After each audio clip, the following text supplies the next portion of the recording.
Connaissance, recherche, science, dessin, mathématiques, théorie, physique, philosophie, conférence, archéologie, nature.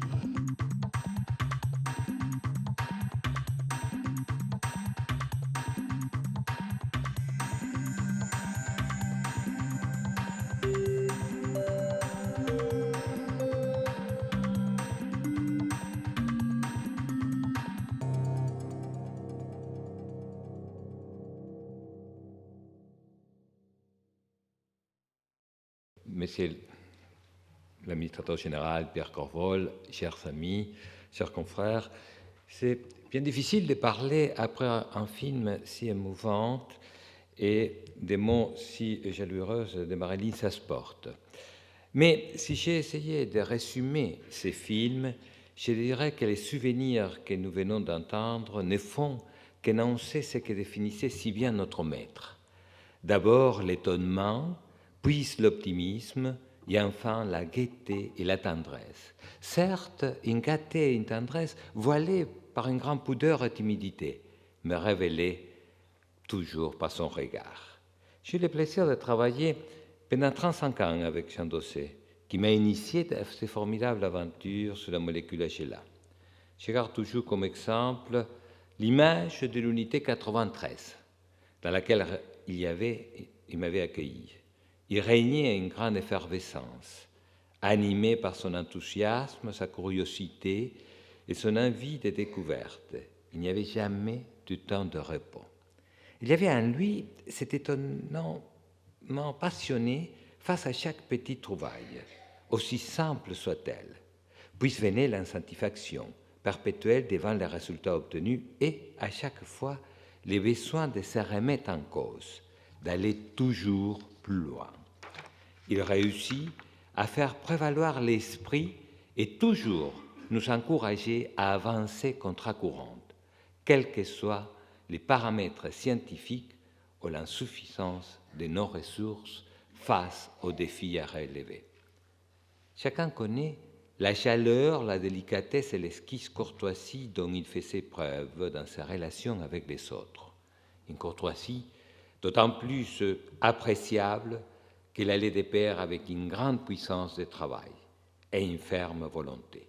Il avait toujours souci et considération pour l'autre. C'était un nombre de convictions et d'engagement. Et pour lui, n'allait pas un sans l'autre. C'est une histoire passionnante que nous avons vécue et que j'ai vécue avec lui. D'une part, par l'espoir qu'elle représente, d'autre part, par les souvenirs qu'il nous laisse. Il nous a appris à grandir dans la science et dans l'esprit, tout simplement à être meilleurs. Alors, aujourd'hui, je vais vous présenter la dernière aventure que nous avons vécue ensemble avec Jean Dosset, à partir de 91, la découverte de la dernière molécule, la molécule HLA-G. Cette molécule HLA-G, c'est un antigène dit non spécifique, c'est un antigène non classique de classe 1, qui joue un rôle fondamental dans la tolérance fœto-maternelle. En effet, on l'appelle un antigène non classique car 4 points importants les différencient des antigènes classiques classe 1, c'est-à-dire des antigènes HLA, A, B, C. La première, c'est la distribution tissulaire.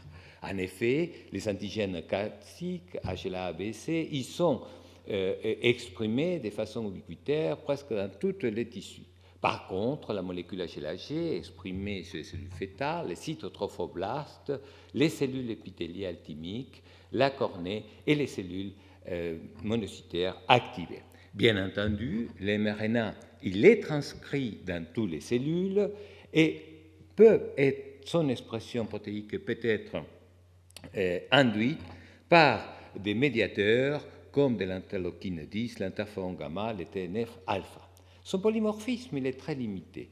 16 allèles dans les axons et qui donnent 6 protéines différentes.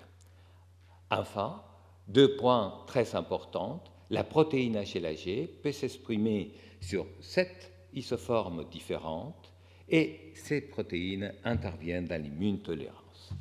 Les structures de la molécule HLA-G, il est très similaire à les structures des antigènes classe 1, particulièrement l'isoforme HLA-G1. 3 domaines globulaires associés à une bêta-2 microglobuline.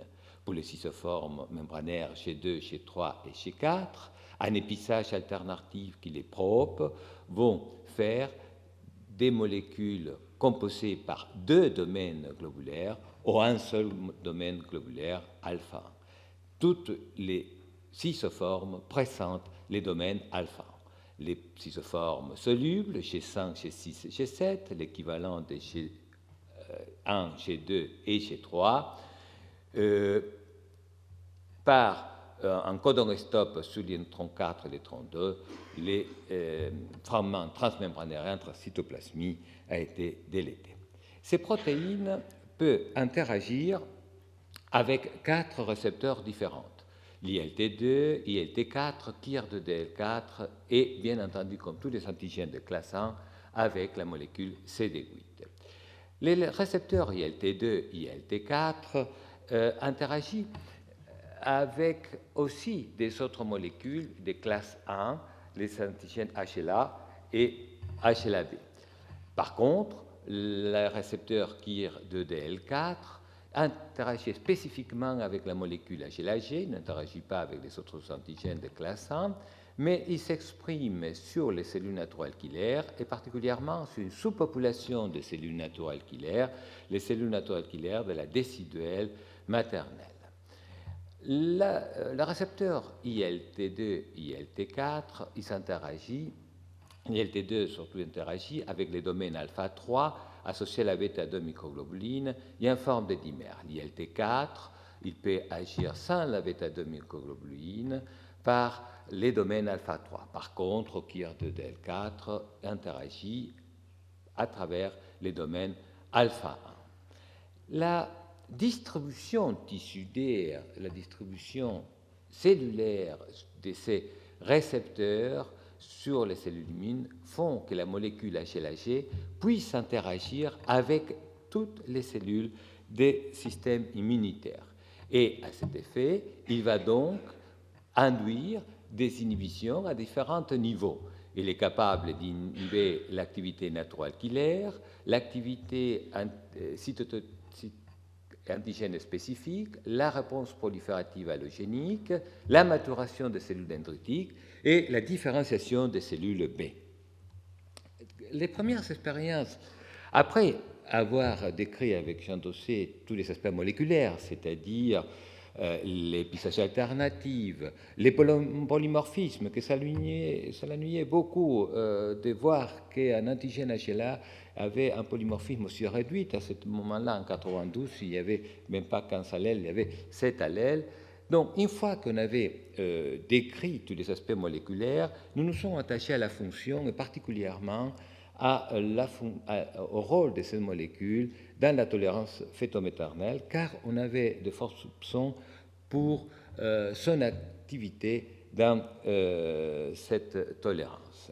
La première expérience que nous avons faite, c'était tout à fait simple. Nous avons transfecté la molécule HLA-G1, le gène HLA-G1 au G2, dans des cibles tout à fait conventionnelles, K62, une érythroleucémie qui ne porte pas des antigènes classe 1, et nous avons testé l'activité lytique des cellules naturelles kilaires du sang périphérique provenant des 40 donneurs normaux.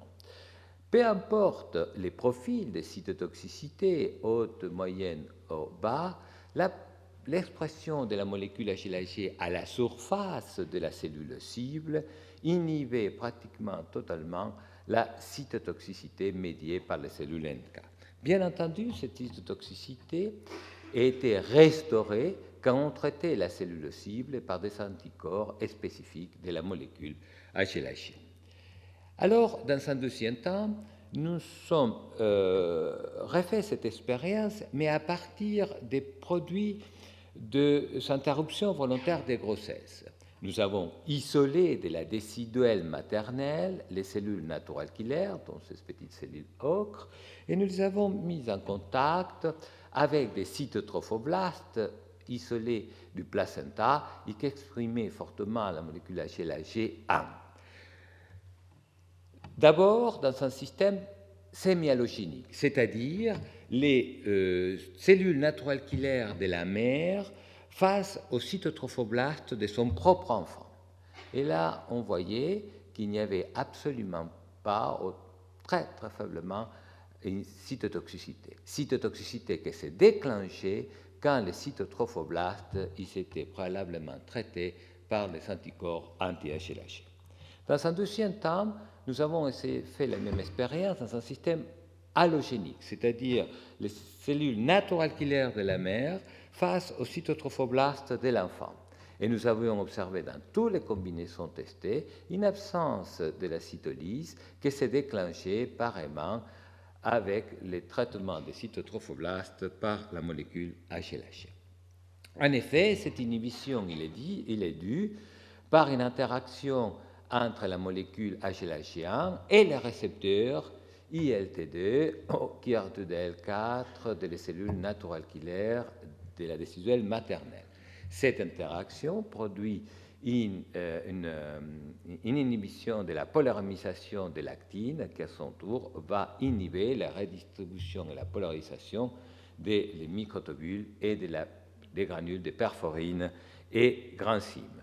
Comme il illustre cette étude au confocal, la présence, le contact entre une cellule naturelle killer et la cellule cible tumorale M8, que par ailleurs il exprime les antigènes classants, voilà, il y aura une migration des perforines qui va être complètement inhibée quand ces mêmes cellules sont infectées par la molécule HLA-G1 et restaurée quand la cellule cible est traitée par l'anticorps anti-HLA-G. En effet, dès la première heure de la fécondation de l'ovule par les spermatozoïdes, la protéine HLA-G va s'exprimer et aussi l'isoforme G5 va se sécréter.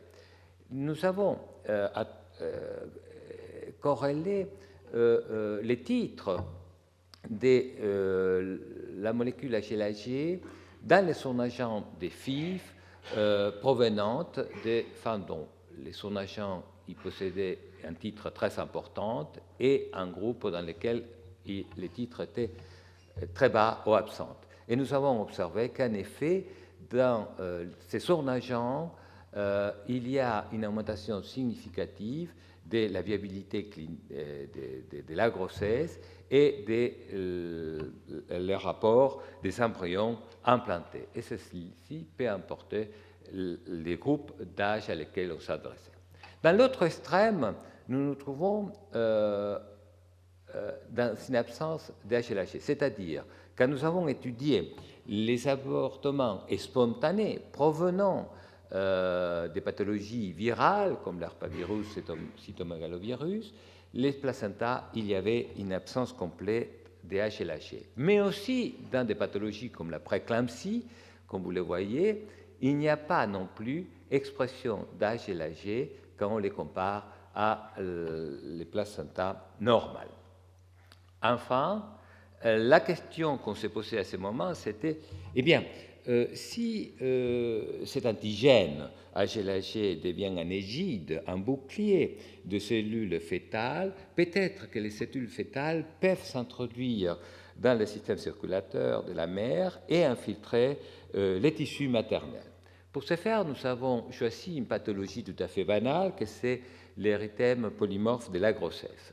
Et nous avons biopsié la peau laissée des femmes enceintes des garçons. À l'aide d'une hybridation in situ par des sondes XY, nous avons bien déterminé qu'en effet, il y avait un microchimérisme, c'est-à-dire qu'il y avait des cellules de l'enfant infiltrant la derme maternelle. Et l'analyse en immunohistochimique nous montrait que ces cellules infiltrantes de l'enfant portaient bien la molécule HLA-G. Le plus extraordinaire, c'était que quand nous avons réalisé exactement la même expérience 27 ans après la dernière grossesse, dans une autre pathologie, la sclérodermie. Eh bien, nous avions trouvé les cellules fétales infiltrant la derme maternelle. Autrement dit, la mère probablement ne se débarrasse jamais, garde toujours les cellules de ses enfants, et celles-ci, grâce à la molécule HLA-G, qui va les protéger de les attaques immunitaires de sa mère. Enfin, les modèles animaux, la souris. La souris, chez la souris, n'a pas exactement l'équivalent de la molécule HLA-G. Par contre, il y a un récepteur, PIRB, qui interagit avec la molécule HLA-G humaine. Ces récepteurs PIRB, c'est l'équivalent de la récepteur ILT4 chez l'homme.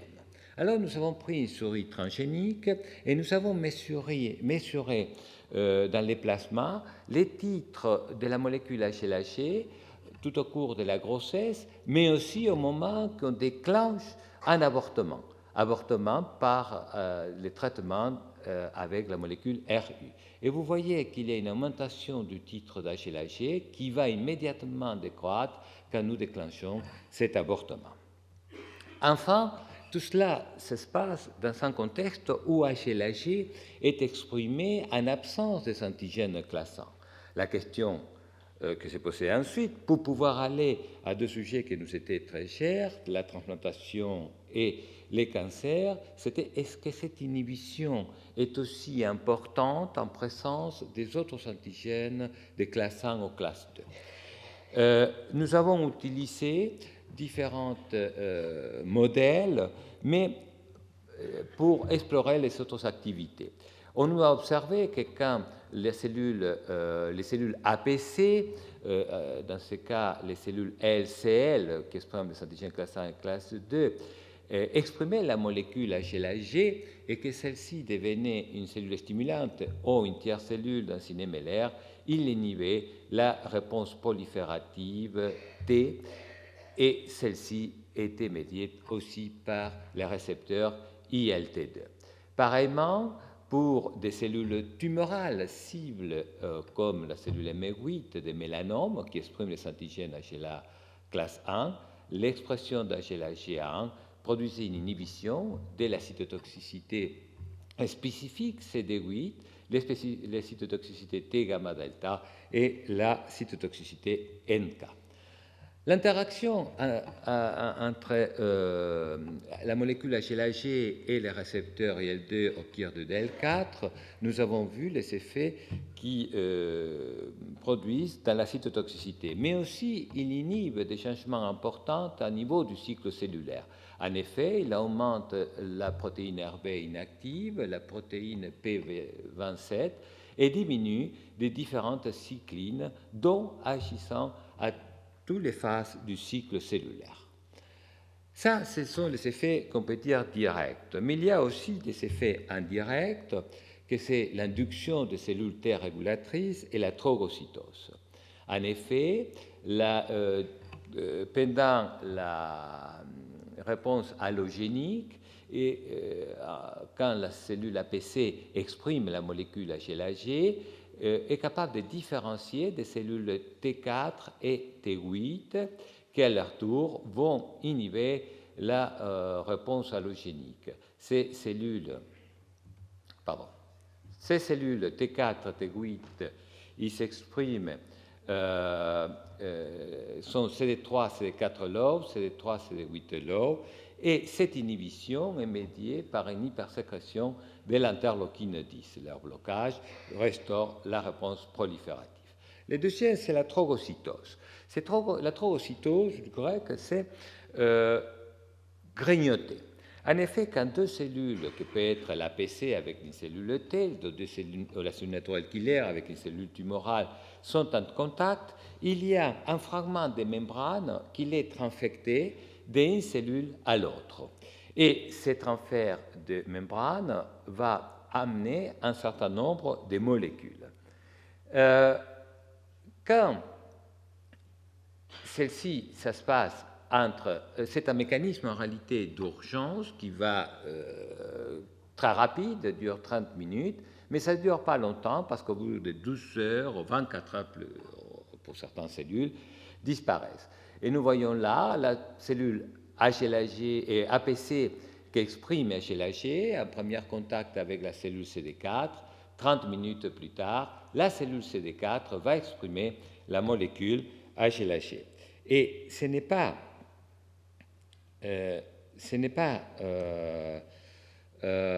les molécules, bon, je ne peux pas les faire, c'est dommage, ce n'est pas la molécule HLA-G qui est transfectée, c'est vraiment la membrane. Vous voyez en rouge la membrane, en vert la molécule. C'est la membrane qui porte la molécule.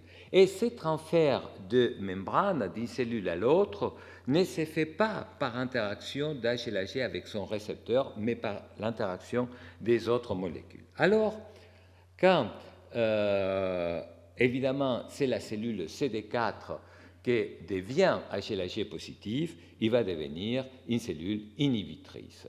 Mais quand c'est la cellule natural killer, par exemple, avec les tumeurs, une cellule tumorale, eh bien, il va donner, ils vont se auto-inhiber car il va porter elle-même les récepteurs et les ligands. C'est un mécanisme temporaire, mais important dans les micro-environnements du tumoral. Nous n'allons pas parler aujourd'hui, mais nous avons étudié très largement cette expression et les corrélés avec l'évolution de la maladie. Enfin, nous avons dit au départ que les lymphocytes B expriment le récepteur ILT2. Alors qu'il interagit avec la molécule HLA-G, il produit d'abord une inhibition de la différenciation des plasma cells qui va amener en conséquence aussi une inhibition de la sécrétion des IgA, des IgG et des IgM. Et celle-ci, peu importe que l'induction soit médiée par l'époque mitogène ou par un antigène spécifique comme la toxine tétanique. Autrement dit, HLA-G peut donc agir sur toutes les cellules et à tous les niveaux de la réponse immune. Celle-ci nous a permis, avec M. Dossé, de passer immédiatement dans la transplantation d'organes. Je vais être bref. Nous avons utilisé 3 approches pour étudier les rôles d'HLA-G dans la greffe. La première approche, c'était la corrélation clinique. Cette première étude a été faite sur la greffe de Kerr. Nous l'avons fait avec le professeur Alain Carpentier. Nous avons biopsié les malades tous les 6 mois pendant 2 ans. Et nous avons observé que tous les malades qui exprimaient la molécule HLA-G dans les myocardes avaient une diminution significative du nombre de rejets aigus et une absence de rejets chroniques. L'étude plus élargie avec un groupe canadien, rétrospective, regroupant des malades dont ils avaient fait déjà un épisode de rejet et un groupe qui n'avait pas fait de rejet. Nous l'avons biopsié 3 fois et vous voyez les groupes qui avaient eu un épisode de rejet, qui avaient été biopsiés avant, pendant et durant